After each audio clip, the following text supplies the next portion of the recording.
تفتكر ازاي دراما رمضان ممكن ما تكونش مسلسلات بس؟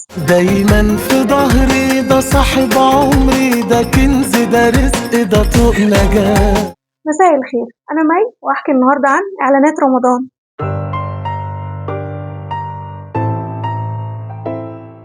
قبل ما تسمعوا الحكايه ما تنسوش تعملوا لايك وسبسكرايب، تاكيتين يعني مش هيفرقوا في حاجه.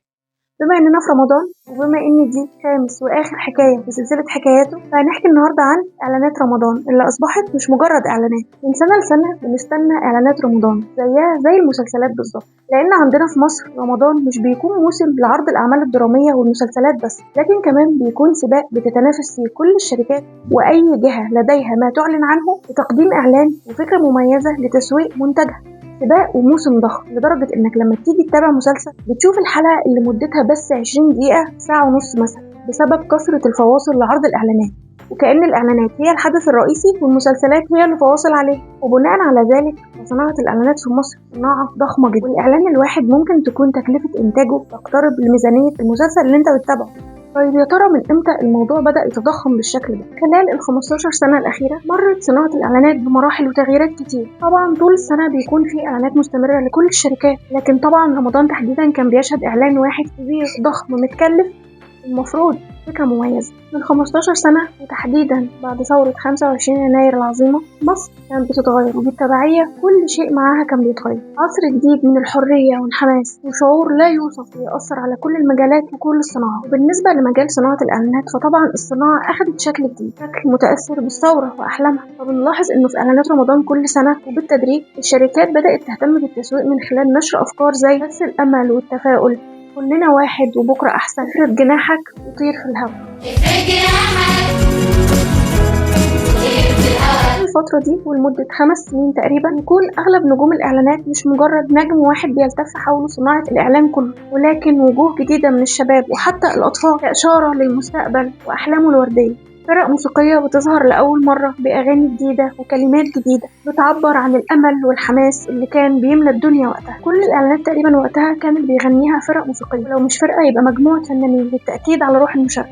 واغلب الشركات وقتها كانت متبنيه نفس الافكار بحكم ظروف الفتره دي، لكن تحديدا شركه موبينيل، ايوه موبينيل، قبل ما يتغير اسمها وتبقى اورنج النهارده، كل سنه في رمضان ولمده 4 سنين قدمت حاجه جميله قوي ومختلفه. بالاعلانات قدمت مجموعه اغاني بتندرج تحت حمله او كامبين اسمها دايما مع بعض. الحقيقه ان هي اغاني مش اعلانات بمعناها الحرفي، لانه ما كانش فيه اي شيء بيتسوق ليه من خلال الاغاني او الاعلانات دي، ولا عروض ولا اي حاجه. لكن انا بتكلم عنها النهارده بمقام الاعلانات، لان الاعلانات النهارده دايما بتاخد شكل الاغنيه الدعائيه. يعني ممكن تكون المقارنه بين الاغاني اللي صدرت في حمله دايما مع بعض والاغاني الدعائيه اللي بتصدر في اعلانات اليومين دول.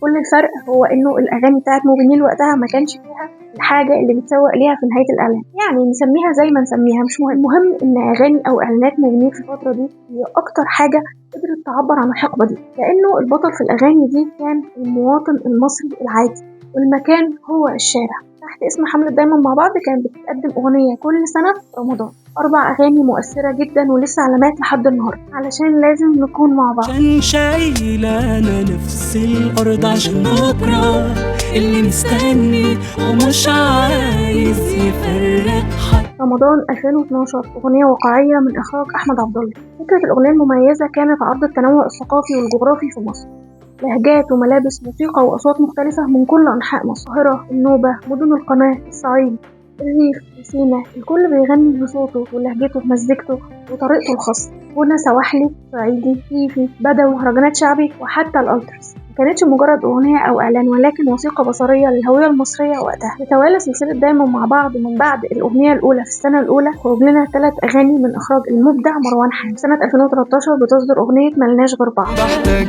لك وتحتاج لي، ما بينا 1000 حلقة وصل، وبشبه لك وتشبه لي في حب الخير وطب الأصل. ماليش غيرك أكيد لكن محدش فينا مختار حد. أنا وأنت حكاية ناس مقاسمين الحياة مع بعض. نفس التيمة، وفي رمضان 2014 بتصدر التحفة افتح بيبان قلبك، الأغنية اللي اتصورت وان شوت أو لقطة واحدة في شارع بإخراج مذهل من مروان حامد.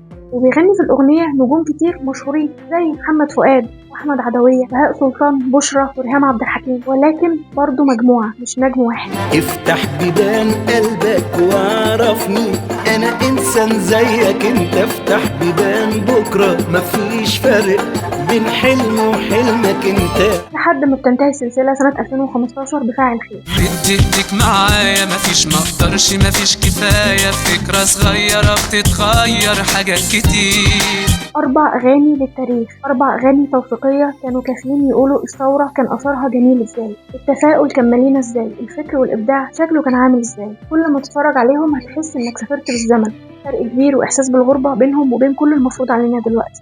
أغاني بسيطة في معناها لكنها كانت معقدة جدا في تنفيذها ومتعوب جدا جدا على تفاصيلها. أغاني شبهنا مصرية ومش فاقدة الهوية، كان هدفها إنها تقرب الناس من بعض، كانت معبرة جدا عن وقتها لأن كل فترة بتنضح باللي فيها وشبهها. بداية من 2015 تقريبا بدأت تسيطر على إعلانات رمضان تيمة جديدة تم تكرارها كتير جدا حد الابتذال، وهي النوستالجيا أو الحنين إلى الماضي.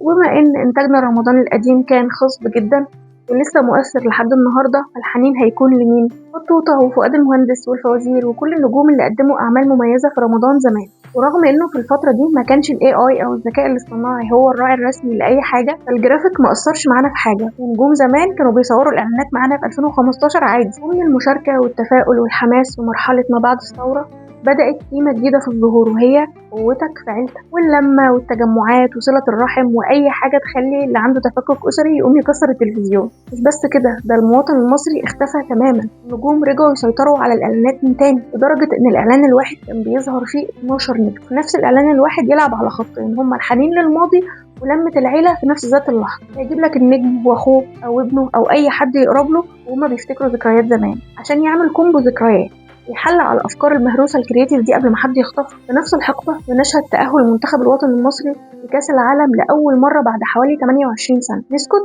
لا طبعا. نجوم إعلانات رمضان 2018 هيكونوا لعيبة الكورة، نفضل نحتفي بيهم لحد ما يسيبوا التمرين ويصوروا إعلانات وأعمال فنية حتى لو هيطلعوا في الفوازير، لحد ما نرجع من روسيا جايبين الخيبة في تاكسي.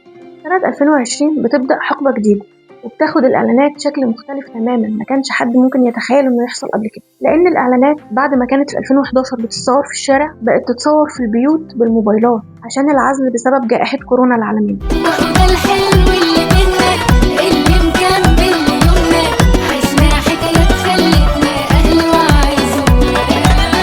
وطبعا لما بنخرج من العزل رمضان بيكون وحشنا بكل تفاصيل، فبيعمل لك إعلان يقول لك إيه؟ رمضان في مصر حاجة تانية والسر في التفاصيل، رمضان في مصر غير الدنيا طعمه بطعم النيل. خلال ال5 سنين الأخيرة دي بيسيطر على الإعلانات قيمة اللعب على المشاعر بشكل كبير جدا، حلقات دراما قصة كاملة ليها بداية ووسط ونهاية بتحكي في إعلان مدته كام دقيقة.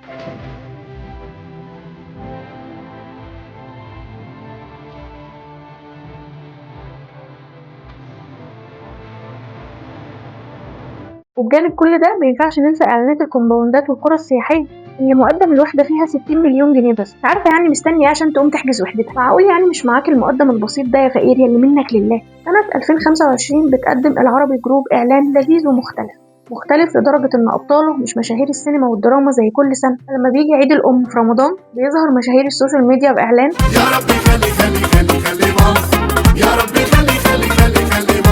والسنة دي في رمضان 2026 مازال سباق الإعلانات مستمر، وعشنا موسم مليء بالإفلاس والتكرار، لكنه لم يخلو من القليل من الإبداع والأفكار. يعني تحديدا كان في سباق وحرب قايمة بين الشركات عن مين هيقدر يجيب نجم مختفي ومحدش قادر يوصل. تيجي فودافون بإعلان مكرر ومبتذل لدرجة إنه نسخة من إعلانها سنة 2015 وبتحاول إنها تنقذ الإعلان بظهور المبدعة عبلة كامل في نهاية الإعلان بعد اختفائها الطويل.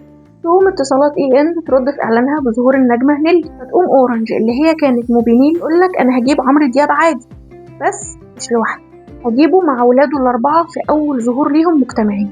وكلها إعلانات بتيمة قديمة اتهرست مليون مرة خلال ال10 سنين اللي فاتت، اللمة والعيلة والتجمع في أبهى صور الإفلاس، لأن برضو كل مرحلة بتنضح باللي فيها وشبهها. وبعد ما بيقفلوا علينا النور ويسيبونا جوه مع الملل ده، فجأة بيجي الإعلان اللي بيعاير مواليد التسعينات بس مش مهم نعديها عشان كرياتيف ودمه خفيف وخرجنا من الأوضة الضلمة دي. ده عمو اهو كان لسه كابتن بيكبروا وطمطي كمان مش من زمان. وبعد ما بنفتكر انه خلاص هو ده الاعلان الوحيد اللي شايل الكرياتيفيتي على كتافه، بنتفاجئ في اخر 10 ايام من رمضان بس بقنبله الكرياتيفيتي. عملنا شويه تعديلات على قانون الضرائب العقاريه. سيبني اقول لك بس، رفعنا الحد الاقصى للاعفاء الضريبي لحد 8 مليون جنيه.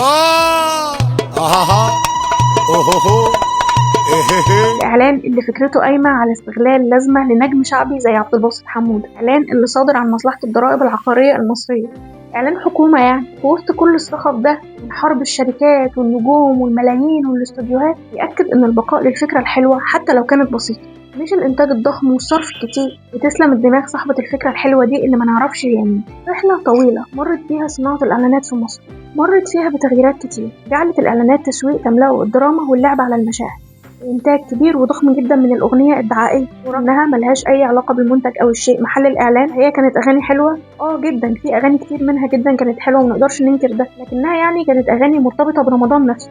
لما بتسمعها لا بتعرف هي صادرة من شركة إيه ولا عن إيه، بأفكار مكررة وفقيرة جدا فنيا. والأهم من كل ده إن أغلبها للأسف بتهتم وبتتعمد بظهور فصيل معين أو فئة واحدة من فئات المصريين، وبتتجنب وتقصي تماما طبقات أخرى هي اللي بتمثل الشريحة الأكبر للمجتمع وأساسه. فعشان كده بنحس إن الإعلانات دي أصبحت بعيدة جدا عننا. وعلى أي حال صناعة الإعلانات هي فن أساسه الفكر، وحتى بكل التجارب اللي شبه التكرار والملل كان بيظل فيه تجارب كتير مهمة معتمدة على أفكار منتهى الإبداع وبأبسط التكاليف.